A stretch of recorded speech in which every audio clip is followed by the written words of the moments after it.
Tu veux perdre du poids, alors tu dois juste manger moins. Voilà le conseil le plus répandu, mais aussi le plus destructeur. Dans cette vidéo, je vais t'expliquer pourquoi manger moins ne suffit pas et pourquoi en réalité c'est même le meilleur moyen de prendre du poids. Si tu as déjà essayé un régime hypocalorique et que tu as déjà perdu 3, 5 voire 10 kilos, puis que tu as tout repris et parfois plus, tu sais déjà que tout ce que je vais te dire ici est vrai. On t'a dit, si tu consommes moins de calories que ce que tu dépenses, tu vas perdre du poids. Mathématiquement, c'est vrai, mais c'est beaucoup trop simpliste. Ton corps n'est pas une calculatrice, il est vivant, il est intelligent et il est surtout adaptatif. Si tu réduis trop ton apport, le corps va réagir en induisant de la fatigue, en augmentant tes sensations de faim, en diminuant ton activité, pour au final rendre la perte de graisse de plus en plus difficile et surtout beaucoup plus complexe que ça ne devrait l'être. Et tu finis par brûler moins en mangeant moins. Le résultat est simple, ton déficit disparaît, ta frustration augmente et tu craques.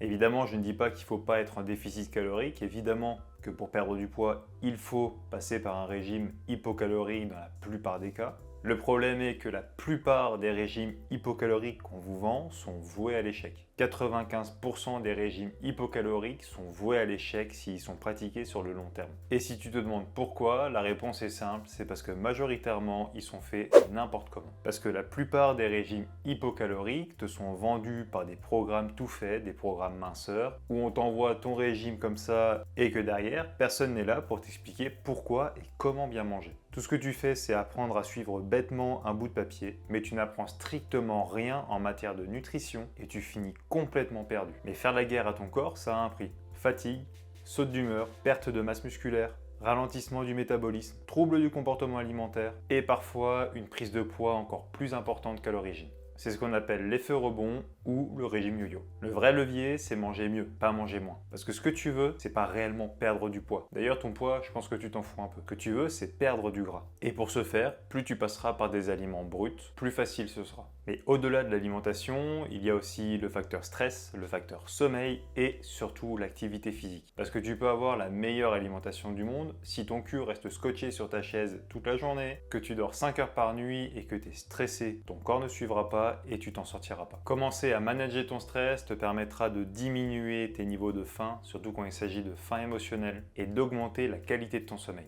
Augmenter la qualité et la quantité de ton sommeil te permettra également de mieux gérer ta faim parce que tu seras moins fatigué, tu feras des choix alimentaires beaucoup plus intéressants pour toi, pour ton corps et pour tes objectifs, tu récupéreras plus facilement et tu te mettras beaucoup plus facilement en mouvement. Et concernant l'activité physique, tu n'as pas besoin de viser la performance, tu as juste besoin de viser plus de mouvement. Si tu es sédentaire, que tu fais 2 à 3 000 pas par jour, essaye d'augmenter sur un minimum de 6 à 8 000 pas par jour. Tu peux très bien commencer par marcher 10 à 15 minutes après tes repas. Ça t'aidera à mieux digérer, à évacuer ton stress, à t'éloigner de l'assiette si tu as tendance à grignoter après tes repas. Encore une fois, tu n'as pas besoin d'aller courir un marathon tous les jours. Ni toutes les semaines, ni tous les ans d'ailleurs, on s'en fout. Ce qu'on veut, c'est augmenter ton activité physique si tu es déjà quelqu'un de sédentaire. Augmenter son activité quand tu es sédentaire aura beaucoup plus d'impact que d'augmenter ton activité quand tu es déjà quelqu'un de relativement sportif. Dans un premier temps, tu peux réduire les aliments ultra transformés. Et j'ai bien dit réduire, tu n'as pas besoin de les supprimer du jour au lendemain. Vois ça comme quelqu'un qui arrête de fumer. Il ne va pas arrêter du jour au lendemain, on va d'abord essayer de le faire réduire. Donc commence par réduire la quantité de soda, de biscuits ou de plats tout prêts que tu ingères. Apporte une vraie structure et une vraie habitude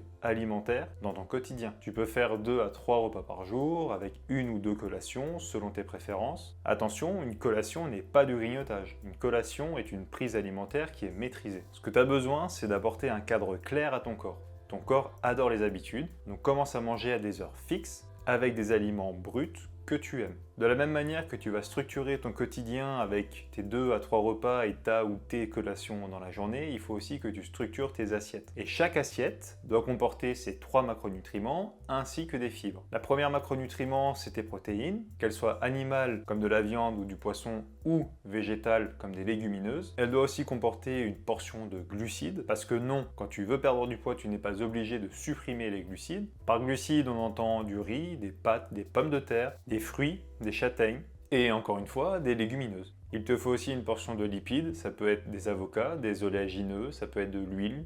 Et enfin, tu complètes tout ça avec une bonne portion de légumes pour avoir suffisamment de fibres et de vitamines. Une fois que ton assiette est structurée, mange lentement et sans distraction. Ça te permettra de retrouver tes signaux internes de faim et de satiété. Et profite des beaux jours pour bouger un peu plus. Sors de chez toi plus souvent, va marcher, trouve un sport qui te plaît, que tu peux pratiquer au moins 2 ou 3 fois par semaine, couplé à de la marche entre 30 et 60 minutes par jour. Et n'oublie pas, le but c'est pas de suivre un plan parfait. D'ailleurs, le plan parfait n'existe pas. Le but, c'est de devenir quelqu'un qui mange mieux et sur la durée pour avoir des résultats durables. Tu l'as compris, manger moins ne suffit pas, se restreindre ne fonctionne pas, et ton corps n'a pas besoin que tu lui fasses la guerre, il a besoin de clarté, de cohérence et de qualité. Si tu as aimé cet épisode, laisse-moi un like, abonne-toi et commente-moi le régime le plus absurde que tu aies fait. Le prochain épisode est déjà en cours de préparation, donc si tu ne veux pas rater la suite, abonne-toi. Et n'oublie pas, ce n'est pas toi le problème, c'est l'environnement dans lequel tu as évolué ces dernières années.